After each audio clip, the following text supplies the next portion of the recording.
Welcome back. You're still watching On the Table. My guest is the king of R&B, FJ, who is under Headphone Music, but his music group is under Nexus Music. How does that even work? Excuse me.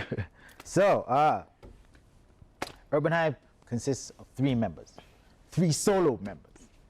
Batman Shapi, real and proper to steal and copa, Zez most want to dance with Batman. The AJ, Fly Guy, and FJ, the king of R&B, yeah. Together, this is Urban Hype. But these are solo acts, and they're all solo businesses. So I can go build my own label, I can have my own family. It's not the whole group that gets married, right? So I can still get signed and do whatever I have to do. But when we come together as a group, if we're Urban Hype, that's group business. I stand to be corrected, but I've never ever heard that anywhere in the world before. Because what tends to happen is, if yes, you're going to talk about being solo artists, you leave the group. You leave the group and establish your own stuff. You're going to go and get signed. You leave the group. I've never heard that before, where one artist leaves. I'll give you an example. The Linkin Park. There was two groups, very big, but the lead singer was part of 2 groups, 2 different labels. So that's the reasoning behind all of this. So No. Even with your contracts, all of that is well understood. Is Nexus okay with that? Because again, that also is quite dependent on how you make your agreements, how you put that on paper. Yeah. So with Nexus, you are allowed to do so. You're allowed to, as an individual artist, be under a different label. Yes. I feel like, no, people need to understand that it's a business. FJ is a business. The FJ brand is a business. Urban Hype is a business on its own. The person, Fumbani, is totally different from any of these also. So when it comes to business, what I'm signing there is my brand. I'm not signing the person, I'm signing the brand. So if FJ does Kalindula, but in Urban Hype, he's a hip hop artist, you are signing the hip hop artist.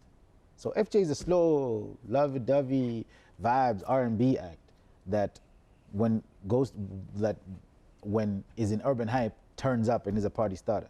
So those are 2 things. That is why you cannot put them in one brand. How does this also work in a case where, I don't know if you've experienced this already, because I know it's not been so long since you joined Headphone Music. Yeah. But how does this also work, or how do you plan on making it work in a situation where both labels need you for a gig? Headphone gets a gig, and they need FJ to perform the same night, around the same time. They need Urban Hype to perform elsewhere. What comes through as a priority now? The money, the figures, and the more behind it. I'll see. So you're going to tell Headphone and say, look, Urban Hype, this gig is giving me more money, so I'm sorry, I can't come through. That happens every time you're booking a gig. It's not like dates are empty when you book a gig. If I'm performing this side, obviously someone on that day had something also. It's always that way. But then it might affect, for example, if Urban Hype are booked for a certain weekend, and it might not be as much money as how much you'll be booked as FJ under Headphone Music. So it means your priority will be the Headphone Music gig as FJ, and now your friends will have to start singing your parts throughout, and people are wondering, where's FJ? This is where this comes in. We're friends before the music, and we're family before the music. So we'll have a conversation, not a meeting. Say, oh, so where are we going? So we have this. We'll have a conversation. Yeah. Like, so what do you think? Yeah, man, we can't take this one because this, bro, we actually come to your gig, and you know what I'm saying? We share that money instead of this one. All right, peace. It's like that. It's not war. It's not like, I have this gig, and mine is better. It's bigger. It's none of that. There's no egos. It's all just flat. It's a brotherhood. If we were to put the business ahead of our friendship, this group would have been dead years ago. Let's talk about you now joining Headphone Music, and how this also came to happen, how it all just happened. You having that relationship with J-Rocks, the working relationship, obviously Mungoma, the music side as well, and the whole discussion that led to you signing under Headphone. I think it started with a conversation we had just backstage. Yeah. And Jay was Backstage like an event or? no, backstage shooting. Shooting. Yeah, Mongoma, yeah. of Mongoma. And Jay was sharing some ideas and plans that he had for the coming year and with the label and stuff. And I just so happened to share similar, interests. Mm-hmm. And then that sparked the conversation of, yo, don't you think we should work together with this? And I'm like, yeah, I want to work. Actually, I suggested I want to work with you guys with this. And I'm like, yeah, that would actually be dope, because then we can bridge this gap in what we're trying to do, and so. For a long time, we have asked ourselves, like Zambian artists, why are we not doing this? Why are we not reaching this level? What don't we have? But now it seems like we're closer to this, right? We have production houses, we have the equipment, well, kind of close to the standard equipment, international equipment that is needed concerning visuals and creating content. So then what else is needed to go to the next step? We need to work together. So what else can we do? So we shared those things, and we said, you know what, yo, what do you think about joining the team? And then like, yeah, I would. So let's get to it. And that just was it. I didn't want to really drag the whole squad in, like Urban Hype on this one, because this is something on my end, I can see it and I believe, but I think it's what I call sensitive or fragile. So I would like to almost look at it like experimental. But then if it works out, and I don't know, when it works out the way that we wanted to work out, a whole lot of people, not just Urban Hype, other Zambian artists could jump on this. And then I know this mentality of people saying, oh, now you're gonna sign another artist, that means it's big. That's not how labels work. J-Rox is an artist, yeah, he might own it, but it's a whole company, and it's the team that matters. What is the team doing to help you with your artistry? Is there somebody looking at how you dress when you step out? Is there somebody managing your socials, or just looking at how you carry yourself out there? Is there someone speaking for you at meetings if you can't really articulate that well? You know what I'm saying? Because some artists are very dope, but when they open their mouths, they chase companies away. Do you have someone that can help you do that? All right? So if you put your ego aside and see the business side of it, you'll understand that it's bigger than that. Yeah. Let's talk about, yes, there's competition in the Zambian entertainment industry, and others talk about competition being very healthy. And we see these things happen also within record labels. You spoke about that earlier on. But I've been seeing there's an ongoing debate where people are putting Chile One up against Your Maps. And these are both singers. You're a singer as well. How do you feel about people putting these up against each other, and who's better, who should people vote for in the awards and all of that stuff? Yeah, fans will always make a game out of stuff, and it's entertaining. But the point is for the two artists not to take it as competition.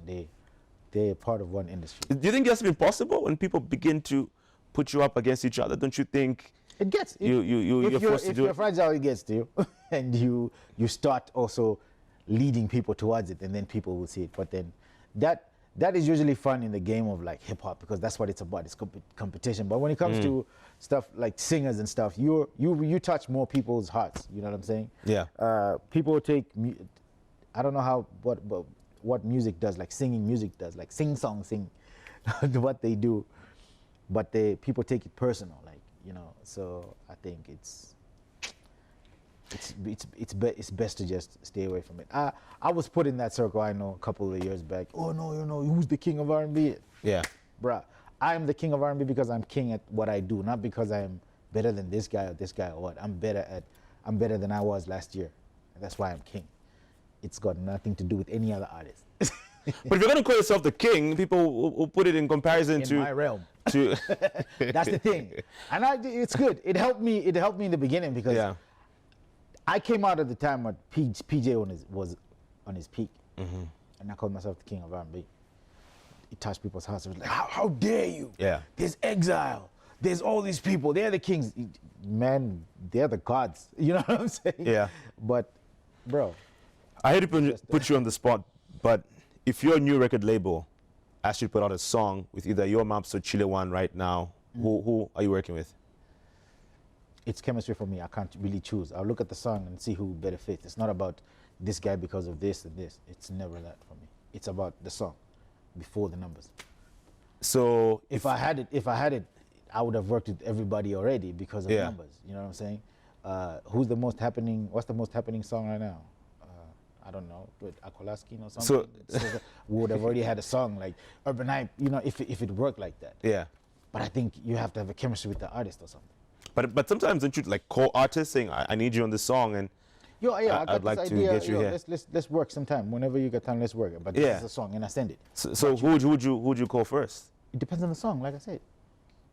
Smart guy. Smart guy. Depends on the Smart song. guy. But we'll talk about FJ as we also conclude. What would you say is FJ's biggest song? Whoa. Yeah. I don't know. My feelings? I don't know. My feelings and. But how you not sure? I mean, you perform and you whatnot. see, or is it easier for you to say like the songs you featured on or you under Urban Hype? What is the biggest song? Numbers? People most react, most touched. If I go to a wedding, I perform "Official Love." It's the biggest song. Some people don't know that song. It's one of my first songs. Yeah, but if I'm at a So if you go to a concert, yes, we're hosting. We've got FJ right now coming up on stage. My feelings. And you're performing. So My Feelings. Yeah, they love that song. Do you sometimes feel like the songs you feature on or you under Urban Hype tend to get more attention than the songs you do on your own? Yep. Why do you think that's the case? Because that's a very weird my thing. genre is not. It's not liked as much. It's slow music. It's the calming, the music that you listen to when you're alone. That's what I choose to stick because I like to touch hearts. So meaning you change your type of music when you're called to feature on a song. Yeah, I go to what they want. But you don't choose to do what they want for your own songs. No, because FJ is different. see, if Maki 2 calls me on a song, right? He's a hip hop artist, or Sheffy calls me on a song. I have to cater for his artists also, for his fans also, what they like. So he's gonna hit me up with an idea. So I want this to do this, this, and this with your flavor. All right, let's do it. I'm not a rapper, but I'll just use the language and the tone that the hip hop community will vibe with. And you find that those songs are bigger because that's what it is. Yeah. But when I want to sing a song, I want to, just want to hit 3-4 people. As long as they love it and they understand and it changes their life, I'm good with it. Yeah. All right. And I know there's also the ads as well. Do you ever get tempted to perform your ads while you're on stage? You go to a crowd and they're not shaking, just like, you know what? Let's do it, Chima. Sundance here. No. It's never like But that. the catalog of ads, we you must give it to you, man. Yeah, you nail it. Everything on radio is me. Look, like that's what people also must get. It's not about me feeling like, yo, I'm failing to do what this artist has done. I've already done it. I do it every day. If there's a day that passes and you do not listen to my voice, that's a lie. That is a lie. So, but was that the initial goal? To have people listen to you through the ads? Everything. More than, which is also weird because it's too FJ. It's too FJ. Why isn't FJ giving us? That's not FJ. That's not FJ. The music guy is someone else. That guy makes funny songs, funny sing-along songs. Okay, But they're really good though. I must say. So look, everybody has a plan. It might not be what you want for the artist, but the artist always has a plan that that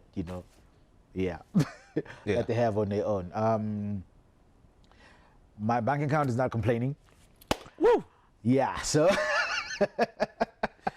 let's just put it like that. don't be mistaken about what you see on social media, man. Most people that you see are not living the lives that they putting up there. So. Yeah. And speaking of putting out lives, you've been quite open with your relationship of late. Yeah, on TikTok and everywhere. Yeah. On Facebook also. Huh? Yeah, there's nothing to hide. Love is a beautiful thing. Yeah. Yeah. Okay. All right. We'll leave it there.